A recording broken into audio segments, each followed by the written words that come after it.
Welcome to Matters of the Soul. My name is Erich Schoeman. It's lovely to spend time with you and just give my face in the camera screen. Great stuff. Tonight we're talking about boundaries and introduction. That means I'm going to give you some insights on that well-known book by Dr. Henry Cloud and John Townsend, Boundaries. Now that's a book that, I must be honest, changed my life. And I'm just receiving some tea here on this side and some nice carrot cake. I hope you have something warm. Over here at my space it is freezing cold. I've got a blanket over my legs. I'm well tucked in here. Boundaries, yes, it's a book that changed my life, and just to share some thoughts on boundaries tonight. Now, a little ad that I'm just want to throw in here. We are planning on launching an online course at the end of July via Thinkific, and we're going to launch a boundary course that will help you to dig deep into the boundaries and into your own boundaries and develop those and develop healthy boundaries. Now, from my own experience of boundaries, I was a boundary limited individual, a boundaryless individual. I struggled with saying no. So I really struggled, and I got hold of the boundary book and a clinical or a psychologist that helped me to apply that in my life, and it really made a huge difference. So tonight I'm obviously not going to be able to give you all of the info. So what I've done is decided to spread this theme over the course of 4 programs. So next time we'll be having a look at boundaries in families and in marriage, and then also with abuse. So there's still a lot to say about boundaries. So for tonight, the aim is just to get a framework for this video. Framework of what boundaries are, and in your own life, what are they, and what do they do, and how do you apply them. But that will also go into more depth as we continue with this series. Okay, so the golden question is, do you sometimes say yes when you actually want to say no? That's, if you answered yes to that one, you didn't say no again, that means you just said, yes, I struggle with boundaries. Or do you sometimes make other people say yes when they actually want to say no? Then you're maybe one of those that actually step over other people's boundaries. Okay, so we get these 2 extremes that goes on here, that some people struggle with saying boundaries, some people have boundaries, but they also step over other people's boundaries. Okay, so the idea here is we'd all like to get to a place where we develop a healthy balance with boundaries. So you might lack boundaries, or the clinical word that we use rather in psychology would be assertiveness. But assertiveness are applied with boundaries. So boundaries and assertiveness are not exactly the same. Assertiveness, according to me, is like the way you apply boundaries. So boundaries would be the limits that you set, and assertiveness would be the style in which you address those and apply those boundaries to your life. So we're going to take a look at what boundaries are, how they play a role in all of those areas of your life, and I'm hopefully going to leave you with a picture of what boundaries are, and you will gain some insight through this program as to, geez, where am I and what can I do about it? I don't want to just leave you with a lot of thoughts of, oh goodness, I don't have boundaries, what do I do now? So that's I don't want to leave you hanging as well. Where we usually see where boundaries struggle is when we have boundaries with children, and we struggle with that. So, but what I'm going to do with regards to children is that we have a Parenting Power Month coming up in September, and we'll be dealing a lot with parenting and disciplining and loving with discipline and all those things during the month of September. So for now, I'm just going to focus on the family aspect. When you're going to do the online course, you'll obviously get a lot more. You'll get videos like this with slides and questionnaires and worksheets and all those things put together in a format that will guide you through building and developing those boundaries. Okay, so what are boundaries and why are they important? Here's a nice quote. Boundary is a limit or space between you and another person. A clear place where you begin and the other person ends. The purpose of setting a healthy boundary is, of course, to protect and take good care of you and the other person, actually. So there are a few concepts here. It's a limit, space. Those of you who stay in suburbs, you will know that you have a very clear physical boundary line most of the time between you and your neighbors. I actually live in a space where we're living in a nature area where we do not have clear physical boundaries between us and our neighbors. So I really do not know where my yard ends and where the other person's begin. And I must tell you, it creates some confusion because when we're mowing the lawn and when we're working on the veld, it's actually a field. I don't really know where my yard ends. So it is difficult. So we have to have really good neighborly relationships. But that leads me to another quote. Good fences make good neighbors. So what this means is that there needs to be a sort of fence between you and your neighbor, but in the emotional and psychological sense. Yes, here we have a setup where nobody has fences, so there needs to be a lot of respect of each other's privacy, but we have almost a hectare between us, so meaning there is an optimal distance that is a sort of boundary. But a boundary is also an indication of where you begin or the other person begins and you end. Imagine you have to mow the lawn but you don't know where the yard ends. There you're going with your lawnmower and or you're a builder and you have to build in this piece of soil of this new property that you've just bought, this empty property, and you don't know where that property ends, and you have to now lay out a garden, but you don't know. I mean, that's going to create confusion. So what we find is boundaries are real guidelines, rules, limits that a person creates to identify themselves, to say, this is me, this is not me. Now, okay, I'm talking theory now. It is fluffy, but we are going to get practical as well. So a boundary here means this is me, this is not me. So physically, and we'll look at the different kinds of boundaries. But on a yard, I mean, it's very clear. This is the area that I'm responsible for. This is where my responsibility ends and yours begin. So it sets a distinction between where you end and the other person begins, also with regards to who's responsible for what. When you look at situations where it is also the role of whose role is what.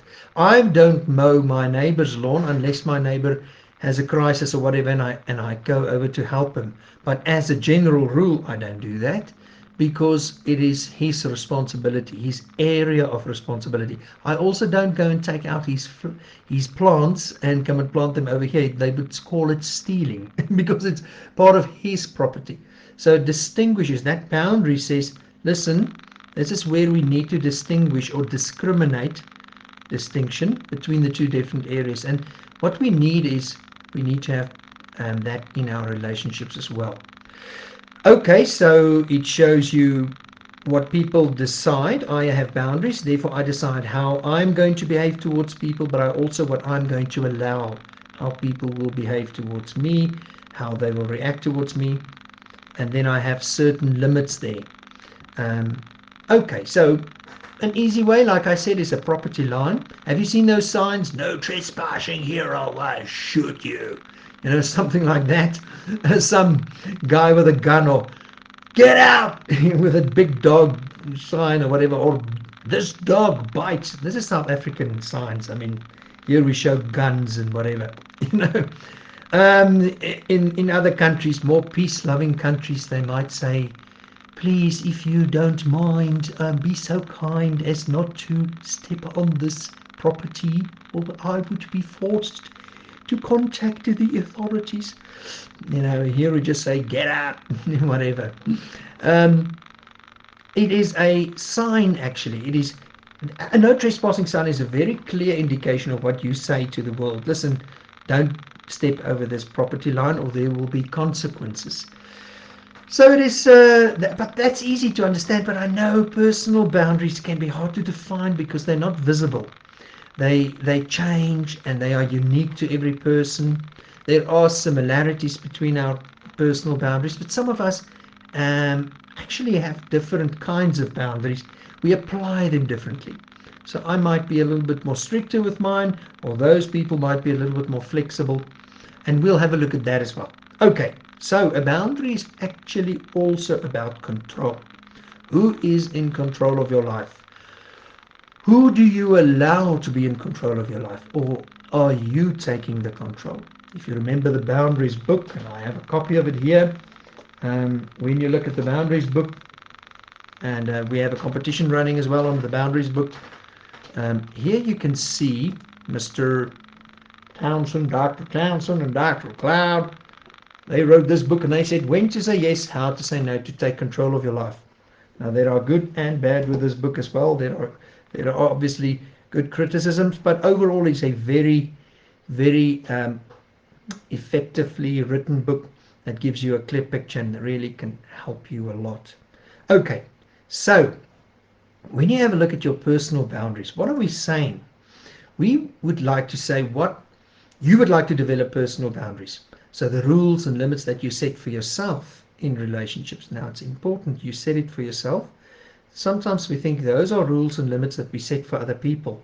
No, it's rules and limits where you decide how you are going to act and behave when this and that happens.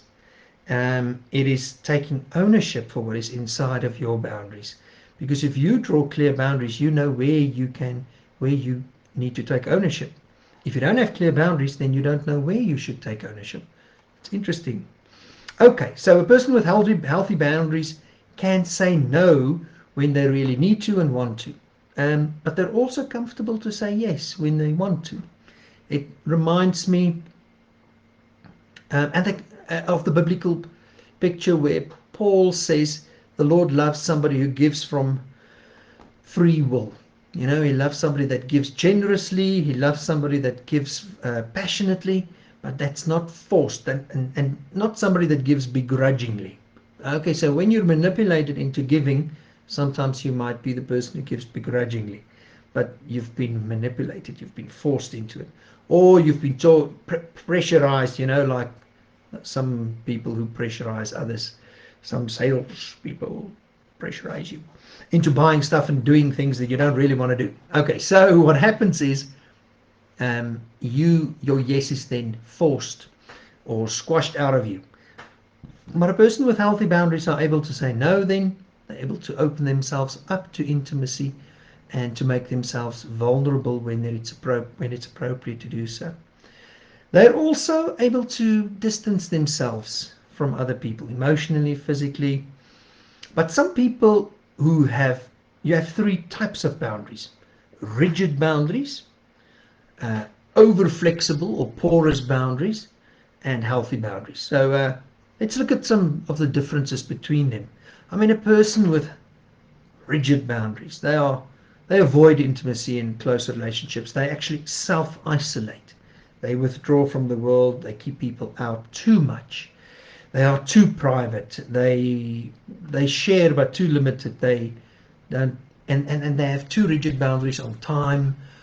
So it's difficult to set up an appointment with them. When you phone them and you want to get an appointment, oh goodness, you know, they can't do this time. Sorry, thirsty. They can't do it now. They can't do it then. They're all, you know, they are just too rigid. And then there's another one where they're unlikely to ask for help because they want to do it on their own. They're very independent. So you might as well see them as over independent. But then you also have somebody else who is as a rigid boundary there. They're also very protective then, and they seem detached with people, and they avoid socializing, or they go to social events, but there's a distance. So they're also not likely to open up about their personal lives. Somebody with porous or over flexible boundaries will be somebody who's then the opposite of that. They overshare personal information. They have difficulty saying no to requests from others. like I used to. They are over-involved with other people's problems. They are dependent on the opinions of others. They usually accept abuse or disrespect from other people for too long. They take too long to stand up for themselves. And they might fear rejection if they do not comply with others. And we'll have a look at some of the other reasons. Now, how do you healthy boundaries? What do you look like when you have healthy boundaries? You value your own and other people's opinions. Meaning you're able to say yes, like I said, when you really want to say yes, and you're able to say no. Now, this is where assertiveness comes in the how to say no. So you need skills for that. And that's where we'll have a look at how to say no in some of the other programs, and especially during some of the courses as well, because you need to go and delve into lots of examples of how do you do this with tact and with skill. Now, somebody with healthy boundaries don't just compromise values for the sake of other people. They don't necessarily over-please people. They have a healthy balance in pleasing people. But they have very real set priorities and values. So they set, for example, the Lord first. So they won't compromise on those values. Now, if you are so rigid that you can become overly rigid as well, you can become legalistic, or you can become too flexible and too progressively liberal with your porous boundaries, or you can become a healthy, balanced, grace and truth kind of person that has the wisdom and the insight to know where to say yes. What another example is they share personal information in an appropriate way. They don't overshare, they don't undershare. So they share little bits by little bits. They also don't over trust too quickly, or have limited trust in people. Keep their trust for too long. Suspicious. Some people are very suspicious of other people's motives, especially if they've been hurt, and they could become very rigid with that. And some people who were traumatized could become porous. They could become too, when they were abused and victimized, too open, too accepting, and then they could be they can be abused again. Okay, so a person with healthy boundaries knows what they want, they know what they need, and they can ask for it. They don't have to blame you or make you feel guilty or make you feel sorry for them. They know how to express their needs and ask for what they want and negotiate with you. And that's interesting. And they can also accept another person's no. A person with rigid boundaries might force you to say yes, or a porous boundary might just accept your no all the time. But they can accept a no, and they can also sometimes negotiate with you, but in such a way that it still respects your boundaries and their own. I've heard a quote that can't trace the place now. It is triple F. They communicate in a fair, friendly, and firm manner. Can you hear? So it's an assertive style. So a person, what we also say in assertiveness is you get three different styles. An aggressive communication style, the dominant person with rigid boundaries might be like that. The person with over-flexible, porous boundaries might be very passive and unassertive and allow others to step on them. And a person with healthy boundaries, then obviously assertive. Okay, so most people have a mix. We don't just have one style and that's it. You have healthy boundaries at work, but then porous boundaries in your romantic relationships, or you go to your family and there you struggle. Or with your dad, you have rigid boundaries because you're fed up, whatever. So there might be different styles or even approaches where you apply a different set of rules. And the idea here is that you grow to a place where it is freedom and it is healthy to say, hey, I'd like to take responsibility for how I'm acting towards others and how I'm going to react when they treat me in certain ways. So I'd like to decide where my responsibility lies. Now we're going to have a look at what God also says about this, and where does he have boundaries? How does his boundaries look if he has boundaries? What does he do? Is he assertive, passive, aggressive? What would you say? So you have various approaches and ideas on that. Now, it's important to remember that obviously this isn't so simple as to say, yes, well, I'm a person who does not have boundaries. We all have boundaries and we apply them differently. It's just sometimes we step over some lines, or we find ourselves saying yes when we want to say no, or we find ourselves bullying another person emotionally because we want them to do something. I actually said sorry to my daughter this evening when I asked her to go and do a favor for me, and I gave her a little guilt message to get her going, and I asked her to forgive me for that because I think it was inappropriate. Um, she's very forgiving though. So what is important is some cultures also have different expressions of boundaries. I mean, in some cultures you just don't show your emotions. In others you can express it. Italian, German, so close to each other, so different. What a few mountains can do. Okay, so let's have a look at some of the types of boundaries. So you get physical boundaries, like we said, personal space, even touch, like your body. I mean, your body has a boundary around it, doesn't it? It has its skin. So you have your skin around your body, and that determines the boundaries. What's inside of that skin is yours, and who may touch it and who not, where and when. That is determined by you. But some people allow other people to touch and um, to use their bodies in a way that is actually meant for more intimate, long-term marital relationships, meaning to overstep boundaries. Now, the liberal humanist might say, but I determine where my boundaries lie. There's no right and wrong. Don't tell me what to do. Okay, that's your choice. But I'm talking to a person who says, okay, where does the healthy boundary lie? If you're a Christian, you would say, Lord, where's your boundaries? What do you say? Yes, obviously you're going to be the person who enforces it and who decides it, but if you have a framework to draw from, that would help as well. So it is also to decide who kisses you and who does not kiss you. I remember at our wedding day, this old lady kissed me like she's never kissed somebody before. Geez, I thought my physical boundary was overstepped there. Bunny, what maak jy? That's too much. Okay, let's go on. Physical boundaries may be violated. So like mine was violated there, but sometimes it's serious and it's a really violation, an invasion of your personal space. And so it might be really an invasion of your physical body space or even your home. Some people have trouble keeping the children out of children have a dilemma in respecting physical boundaries. They barge into into conversations, and there's a dilemma sometimes with responding to those boundaries in physical space, not the body space, like physical rooms. And go and try and get some privacy when you have a lot of children in the house. It's difficult.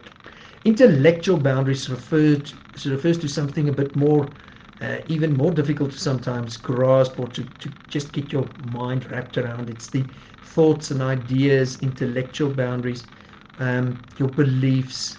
It's like when you are talking about something and the way that somebody else responds to your beliefs. It does not mean, look, I'm against the new liberal ideas of you might not disagree with me. If you disagree with me, you are discriminating against me, you're judging me. That's not the same. To disagree with somebody does not mean you're judging them. In fact, discrimination actually means to distinguish two ideas. So I may disagree with you, but it's how I do it. If I do it in a derogatory manner, yes, then I am belittling you. But if I disagree with you on sexual orientation or whatever it is, and I disagree with you, then that is just merely a disagreement.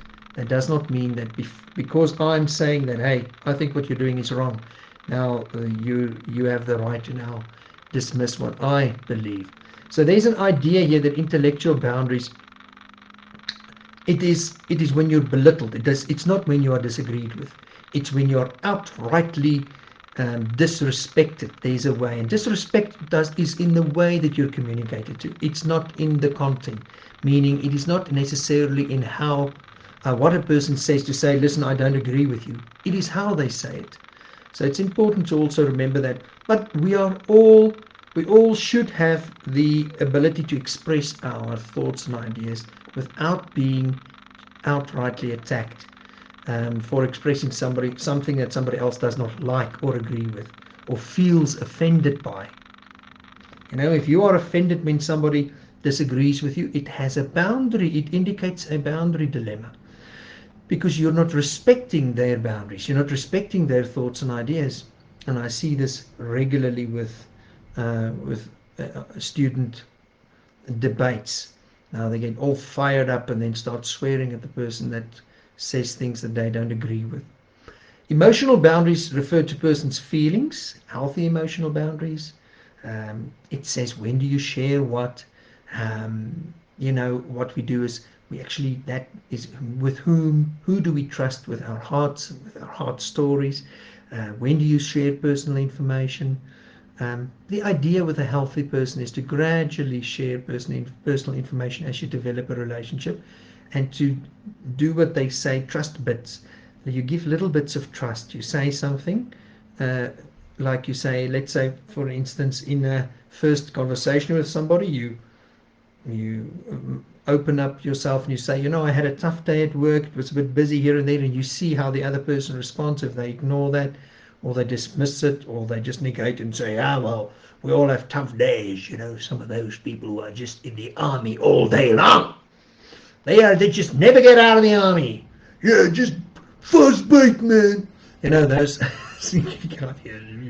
So what you want to say here is, it's how that person responds, and then how you are going to react to it. It is important that if somebody else then reciprocates that and also agrees and shows some insight and empathy or whatever, and they also reveal something, trust is built slowly but surely. It's how we deal with each other. You have sexual boundaries. It's the emotional, intimate, the intellectual, physical aspects of sexuality. What is good? What's your sexual boundaries?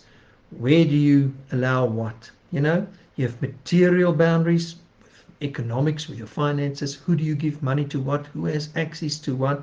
Your cards and possessions. Who can drive your car? Do you lend money to family and to friends, or to who do you lend? Who do you not lend money to? Do you lend at all, or do you give? Where does your boundary lie? And when somebody breaks over your boundary, they steal something, how are you going to handle that? That's also a boundary. What are you going to do? Time boundaries is a very important thing as well. What do you do with your time? How do you manage it? And who gets what of your time? So I have a certain amount of time allotted to my practice, my clinical practice, and then to matters of the soul, to preparation for these programs. And I have a certain amount of time that I have to give for family and for my wife and for the Lord and for health and for resting. So you've got to have control over your time. Therefore, you've got to have clear boundaries. What do you allow, when and where? And sometimes we let go of those boundaries, isn't it? We forget. We forget to let go. Now, it's important to remember that there will be consequences to all of your boundary decisions. Whether you are going to allow, whenever you say yes or no, it's going to have a consequence either way. So you decide what you are going to allow and what not. But that's why you take time to consider your boundaries. I'm thirsty. I drink some rooibos tea there, or rooibos. So you've got to take control there and decide what you are going to allow when. I really struggled with boundaries in the sense of, with my practice, I feel bad to charge this, and now I've spent 50 minutes or 55 minutes, but the client's not finished, but actually I should finish now because time's done, and then I go over to 60 minutes, 65 minutes, and what happens? It has a consequence for the next client. Now they've got to wait. You see that with GPs. They make you wait. You have an appointment for 3 o'clock, and then by 4 o'clock you're not in there yet. So it was also a dismissal of your boundaries. Doesn't mean you don't have understanding for legitimate crises, but some people have a pattern, isn't it? They tend to always step over your boundaries. So that's an area where I have already improved, but I can improve some more there. So it empowers me to think, hey, remember, you need to start thinking of ways to enforce that boundary. Obviously, there will be exceptions because it's not a rigid boundary. It is a flexible enough boundary, rigid enough to be healthy. Okay, so you have spiritual boundaries as well. God has boundaries. Yes, he does. Look at the Ten Commandments. He clearly puts forth the way that he would like us to behave in relationship to him. He says these are the things that are important to me, and there are consequences if you do not act in this way. But do you know that he keeps himself to those boundaries? He does not covet. He does not commit adultery. He does not steal. He does not murder. No, he does not. Go and have a look if you think he murdered people. Go and have a look at that.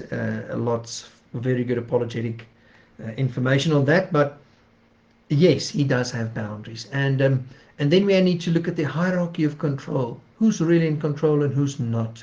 So if God is in control, which I think he is, if he's God, then you need to look at where you're in this hierarchy of control and then also adapt to certain boundaries above you. For example, the government over you has very clear boundaries as to the speed limit, as to your tax. How do you need to pay your tax? They have very clear boundaries and consequences. Try and pay your tax late. See what they do. They give you a penalty. Yes. So they have boundaries and consequences. And then above them, there should be another government, isn't it? And that's God's government. And then he has certain boundaries with consequences as well. And you fall underneath those. And you need to determine where you lie in this hierarchy and whom you need to obey when and where and who's the ultimate authority. And then you need to figure out what his boundaries are so that you can keep it. Okay, so the function of a boundary is very interesting. You know, if you've got a gate at your yard there in front, you've got a gate. In South Africa, we've got gates and walls and electric fencing and guns on the walls. Shoot intruders. We've got cameras. We've got dogs. We've got security guards. We've got little armies. Okay, yeah, we do. So, that's to keep the bad out and to let the good in. So that's actually the function of a boundary, is to let the good come in and keep the bad out. But sometimes we also need to let the bad out. Meaning, what you do with rubbish is you've got a rubbish cycle, isn't it? A bin here and a bin there, and then in the end somebody comes to collect all the bins and they take the rubbish away. But then you go and buy shopping and you bring the good in. So that's the same with food. It's the same with people. Safe people come in, unsafe people stay out unless they have permission. And then they start at the front door and they go to the sitting room, and from there maybe to the television room, and from there to the kitchen. And if they are really good friends, they are in the bedroom like your wife or husband. Okay, so there's a stage of how you let them through boundaries. And the idea here is so that you have the ability to protect yourself against manipulation, control from other people, abuse, when people overstep your boundaries, insults, requests, when people ask you in a very polite manner, but they're actually overstepping your boundary, or they are just genuinely asking. What I used to do in my practice is, if somebody phoned and they said, I have to see Erich, then I would just squeeze them in every now and then, and I would just make space because I'm this good therapist. Meantime, the consequences were actually on my family and my own health, and I ended up paying the price in burnout. So the idea was I needed to define my boundaries, to say, okay, where are my hours? Literally, the time hours. And these are the hours that I'm available. Sorry, I don't have an appointment here, but I have one here. Some doctors are very good with that. Some psychologists not. Okay, so we need to, a boundary then identifies for you your identity. It helps you with identity. Who are you and who are you not? Where do you begin? Where do you end? Okay, it goes with your feelings, your attitudes, your beliefs, your behavior. your convictions, your doctrine, your belief.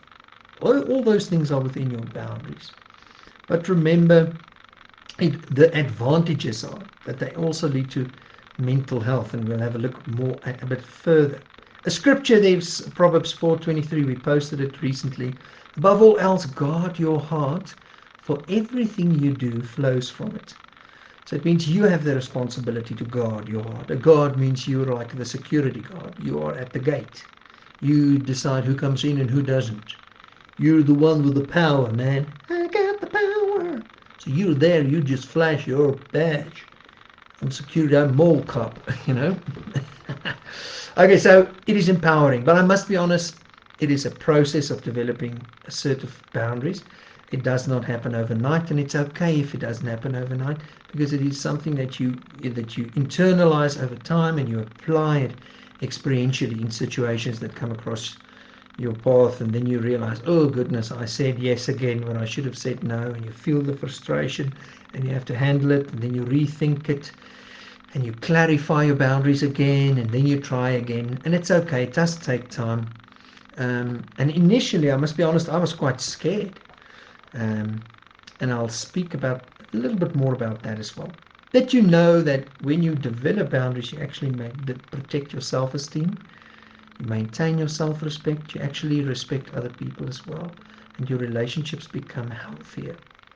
Okay, if you don't have boundaries, it's like you're leaving the door unlocked and the gate opening. South Africa, that is not a good idea.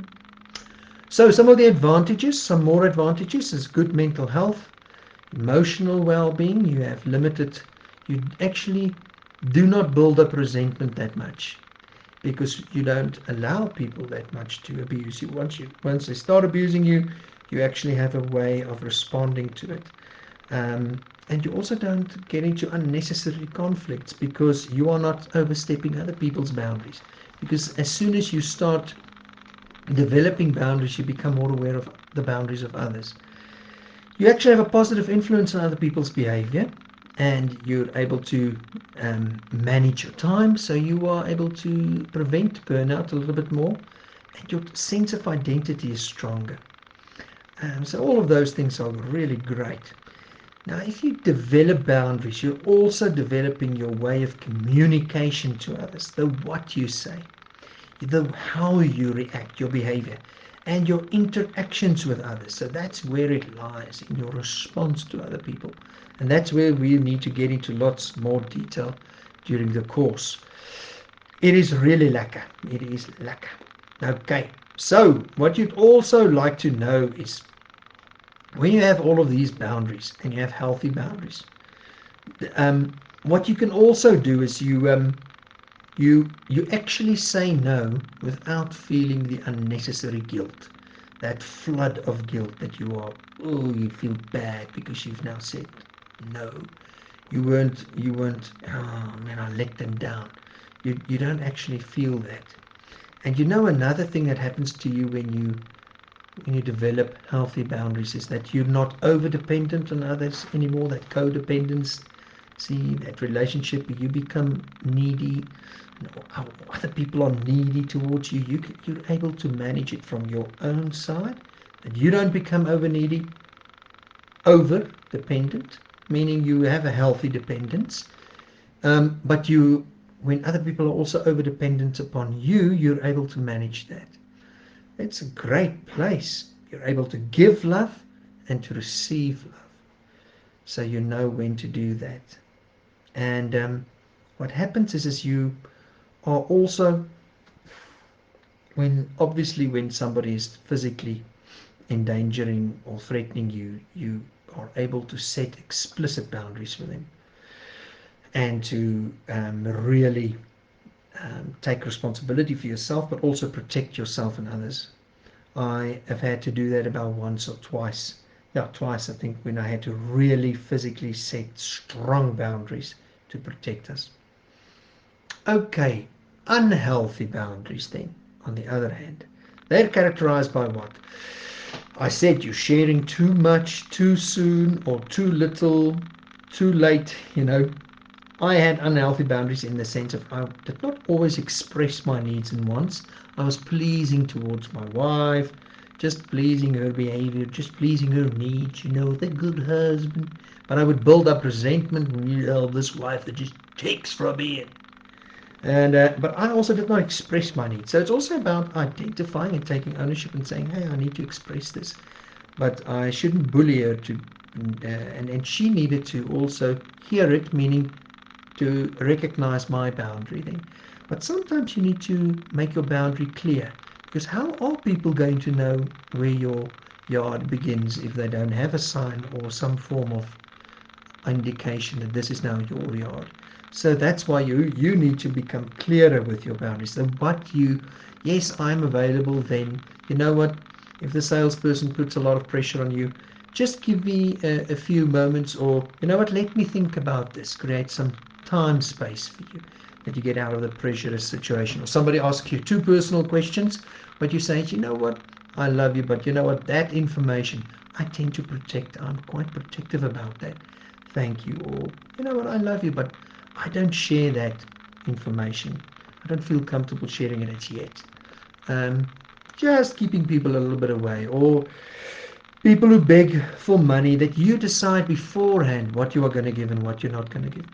Now, for a Christian who's led by the Holy Spirit, it also makes boundaries setting easier, because when the Holy Spirit leads you to do something, you obey. So you respect God's boundaries. And then that's okay with you, because that's within your boundaries as well, because you've submitted your boundaries to His. Does it make sense? And then you obey Him. Yes, Christ said, I will lay down my boundaries for you, Father, by dying on the cross.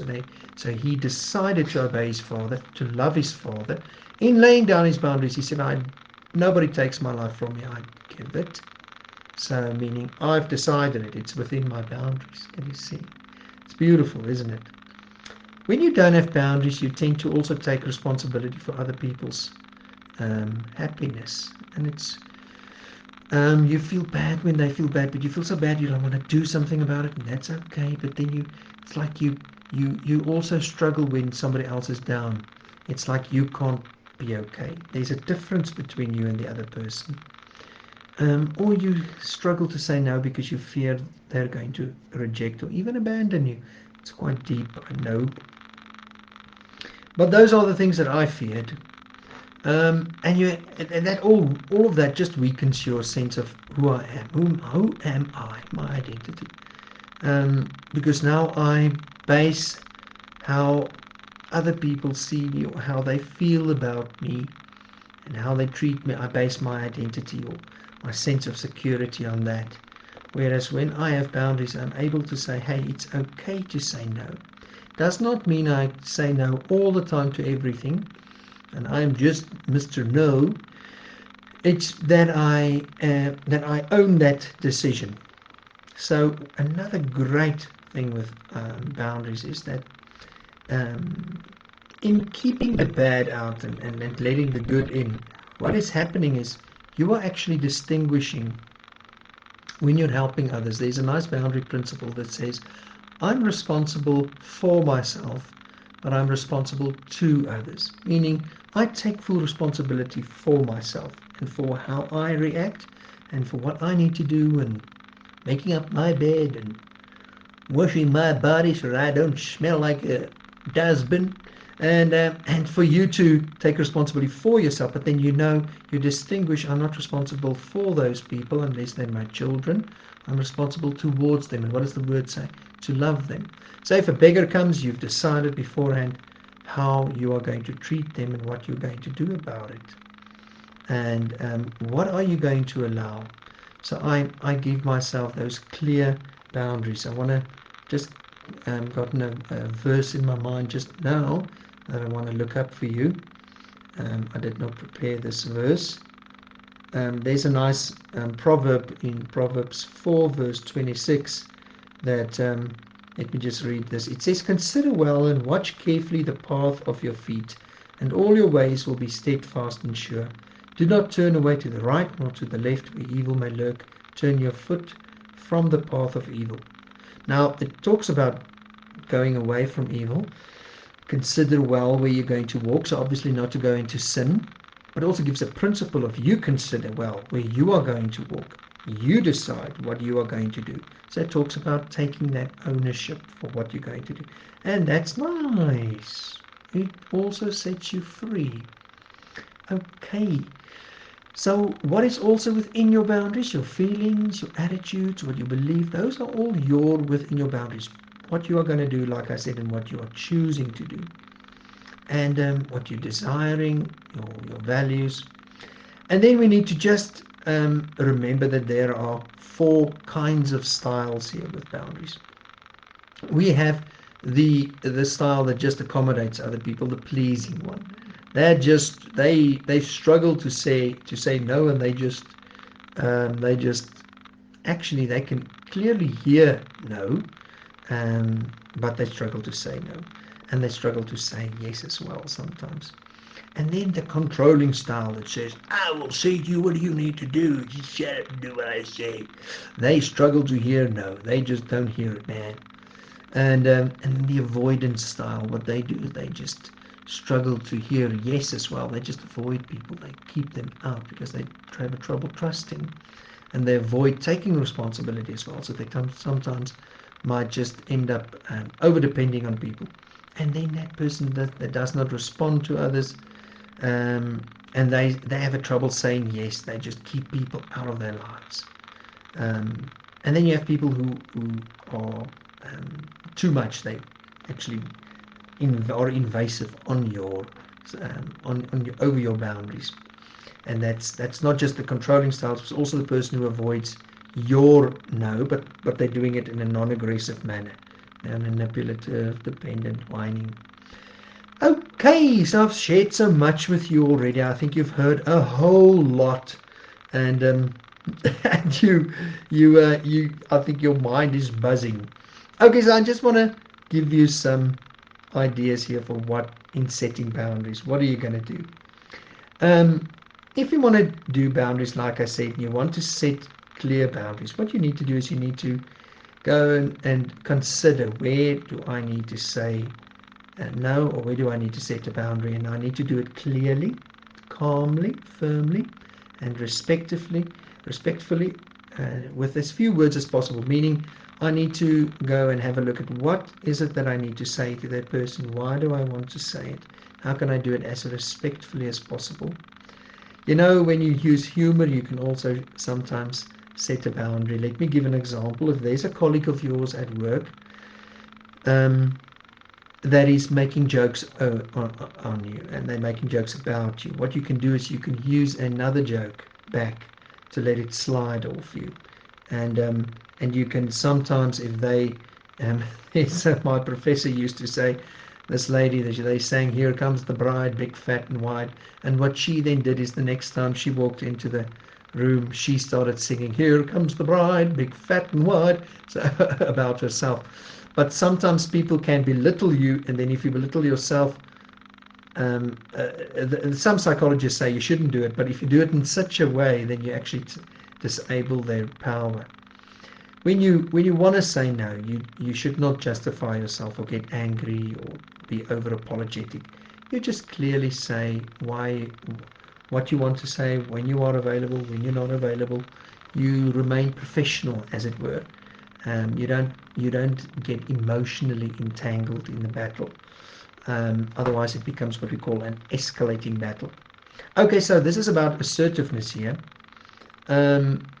It's important that you are not responsible for how other people react. You're responsible for how you act, to remain respectful. So if people do not acknowledge your boundaries, and they abuse you, they're controlling, manipulating, yes, what you need to do then is actually sit back and talk with somebody that's knowledgeable and start making a plan. Expect that behavior, remain firm, remain respectful. Pick your battles, and then choose the right time as well. When somebody is calm, not after in the moment of a boundary violation, and go and address the situation clearly. You don't have to over apologize or what you do is you just address the behavior that is not okay with you.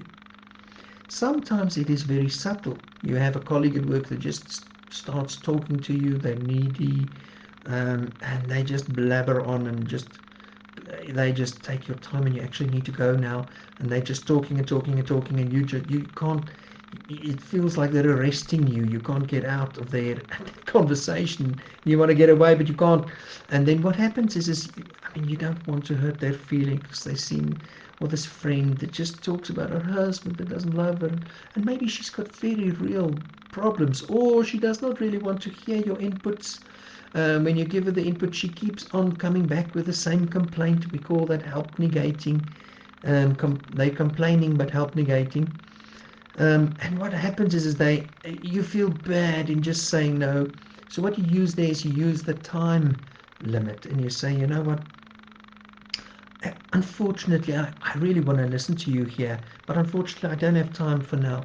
I've got 5 minutes after work, or I've got 10 minutes after work. Meet me there and then we can talk. Then you give 10 minutes and then you say, unfortunately I really need to go now. I've got this and this and that to do, so please excuse me. And then you just go. You go, because they won't stop talking. You thank them and you say goodbye, and you say, cheers, I'll see you tomorrow. I have to go now. You don't apologize, because it's not, an apology is not necessary, because they're not really respecting your boundary. But you're not being nasty and saying, listen, guy, shut up, man. You're like blabbering like some verbal diarrhea. What's wrong with you? You don't go there. Okay, so you must also match the behavior that you're expecting from others, that you are asking. So it's meaning that you're also respecting their boundary. Obviously, if you're the one overstepping other people's boundaries and you become aware of it, then you can address it. That's also good. You know what? The Boundaries book talk about like a smoke, a wall of smoke, and it seems like fire that you're going to walk through initially when you start saying no. And you might feel guilt and selfish. You know, this guilt that says you're being selfish now, or you feel embarrassed, you feel stupid that you're doing this now. How can you do this? How can you be so? But you know what? You need to look after yourself as well. There is a place where you see Jesus saying, no, no, let's go here, let's go there. When he said no, he was actually able to say yes. So he said no to certain ill people, and then he would retreat and go away. And I can tell you, he fled into the mountains there. They say early in the morning, before everybody was awake, he would go out of the city into the mountains. So by 4 o'clock he was out there. 6 o'clock somebody would wake up and say, listen, where's the master? And they would start looking, and maybe they find him at 2 o'clock. And then he heals people, but then he's most refreshed, and he spent lots of time with his Father. So it's important that he said no in order to say yes. Sometimes you might even feel anxiety or guilt or fear that says, no, I can't do this. But you will actually taking responsibility, also serving the Lord by saying, Lord, I need to say no here. You will see that Paul said no a number of times. When Mark, the disciple, or one of the Christians, Mark, wanted to travel with them, and he left them halfway through one of their mission trips. I mean, the next time they went on a mission trip, and Barnabas said, let's take Mark. Paul said, no, you're not going to bring him. They had a huge disagreement there, and they went their separate ways. So sometimes they did not even work out a win-win, but that actually led to more of the gospel being preached in a wider area. Just to remind you that you have a spiritual obligation, but also a right to say no. You should. So it is part of how you need to be healthy. Loving others. Lots of times I've heard people say, but I the Lord wants me to love others. He wants me to serve others. He wants me to turn the other cheek. Now you're asking me to say no, and you're not saying say no all the time. You're actually able to say no to the bad things, to the manipulation, to the control, to the abuse, so that you can say yes to the person that really needs you, that needs to hear the loving words, that needs you to go and wash their feet, to go and buy groceries for them, to drive them all around town because they have a broken leg or whatever. You need to go and help there. But sometimes you need to say, you know what, I need to retreat now. I can't do this, I can't do that. Because you're not the only Christian out there. You're not the only person out there. And sometimes if you say yes too much, you're actually taking away somebody else's role that needs to fill that space. So you are maybe, so we've seen it in our family. We had one person who would say yes to everybody, and then in the end, the family would get the second best. Because that person said yes too much. So what you do is you'll actually eliminate toxic people from your life. And that does not mean you're not going to love the unlovable, but there are some people that really do not want to change, and you need to get them out, and you need to cut them out. You need to say no to them, so that they can actually get the opportunity to change. If you're going to save somebody continuously that should actually take responsibility for themselves, what you're doing is you're meddling in God's work. You should actually then step out of the way, because you are trying to save this prodigal son, going to the pigsty to go and get him out of there before he's actually gotten to himself and realized his mistake. So otherwise you're going to perpetuate that pattern. So in saying no, you're actually sometimes saving somebody and helping somebody. So it is important. There are lots of things that you can do to actually develop boundaries, to expand your boundaries. There are lots of wonderful things that you can do, and I'm going to apply them to various other areas of your life. Okay, so I've got lots of more things to say, but there's just too much to say about boundaries. I just cannot get to it all. The boundary book talks about laws of boundaries, the law of sowing and reaping, the law of responsibility 2 and 4, like I said. So I just gave you the law of sowing and reaping here, with not taking responsibility for other people's actions and consequences, but to let them have the consequences. And we need to also respect that. So there's lots of scripture as well. I cannot get to all of that, but I hope you've got a picture now of what boundaries are, and that you have the right to also protect your boundaries. I do not have the right to put my hand in your wallet and take your money. God said no. That should not happen. Can you see? God put a boundary there to protect you. And he also says that you may not do it to me. So it's another boundary that is there. So it's the same with your time, your relationships, how people talk to you, how they treat you, how you treat others. It is about boundaries. And it's a wonderful place if you realize, I may have boundaries and I may develop them, and people will start to actually respect you once you put your boundaries in place. And you will become more of an expert in how you communicate your no. So we'll spend some more time on that. I love the whole area of assertiveness, and psychology has a lot of valuable things to add there. Beautiful skills. Just want to give you one little skill of that. When somebody is pressurizing you, we have what we call we have what we call the skill of being just a little bit disagreeable, meaning you allow a little bit of disagreement with somebody. You don't go into a huge battle with them. You just disagree with them a little bit. Like I said earlier, no, I'm not going to do this. I like to protect that. It's something where you have skills. So I want to spend some more time on that during programs that are also dedicated to assertiveness. So I look forward to sharing boundaries in marriage and boundaries in families. What do you do when your spouse does not acknowledge your boundaries, or fights in marriage, or alcoholism, or whatever, alcohol abuse, all those things. And then within families, manipulation and all those things. So I'll get lack of practical in those. God bless. Please send me your questions. If you have any questions, I'd love to answer them. I also want to do short videos on that. And if you're watching this on Facebook, you can also go to our YouTube channel, Matters of the Soul. Go and like there, and subscribe and like, and please share these videos with other people as well, so that they can be blessed. And if you want to contribute to this ministry, we are a non-profit organization registered in South Africa. You're welcome. Go to our website, Matters of the Soul, or Afrikaans Sake van die Siel, and go and you can also get a tax-deductible certificate, because we're also doing other uplifting work in the community. God bless you. It was wonderful talking to you. Until next time, goodbye.